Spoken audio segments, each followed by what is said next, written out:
భారత జాతీయ ఓబీసీ 9వ మహాసభను విజయవంతం చేయాలని బీసీ సంక్షేమ సంఘం జాతీయ అధ్యక్షుడు జాజుల శ్రీనివాస్ గౌడ్ పిలుపునిచ్చారు. హలో బీసీ చలో అమృతసర్ పోస్టర్ని లాంచ్ చేశారు. విద్యా ఉద్యోగాల్లో వారి వాటా వారికి దక్కాల్సిందేనన్నారు. న్యాయమూర్తుల నియామకాల్లో బడుగులకు రిజర్వేషన్లు ఉండాలన్నారు. మహిళా బిల్లులో బీసీలకు కోటా దక్కేలా చూడాలని కోరారు. జాతీయ అధ్యక్షులు దేశవ్యాప్తంగా మొదటిసారి ఓబీసీలకు 27% రిజర్వేషన్లు అమలు జరిగినటువంటి రోజైనటువంటి ఆగస్టు 7వ తేదీన దేశవ్యాప్తంగా దీన్ని మండల్ డేగా భావిస్తూ ఈ మండల్ డే సందర్భంగా ప్రతి సంవత్సరం దేశంలో ఒక్కొక్క రాష్ట్రంలో జాతీయ ఓబీసీ మహాసభలు నిర్వహిస్తున్నాం.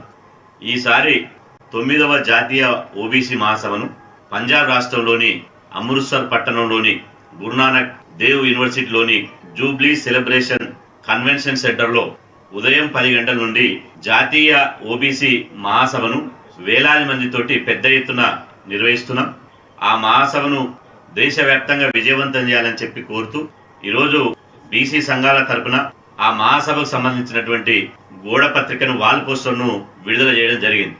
ఈ సందర్భంగా దేశవ్యాప్తంగా ఉన్నటువంటి ఓబీసీలకు విజ్ఞప్తి చేస్తున్నా, ఈ జాతీయ ఓబీసీ మహాసభ దేశంలో ఉన్నటువంటి 60 కోట్ల మంది బీసీలకు ఒక పండుగ రోజు. బీసీల బతుకుల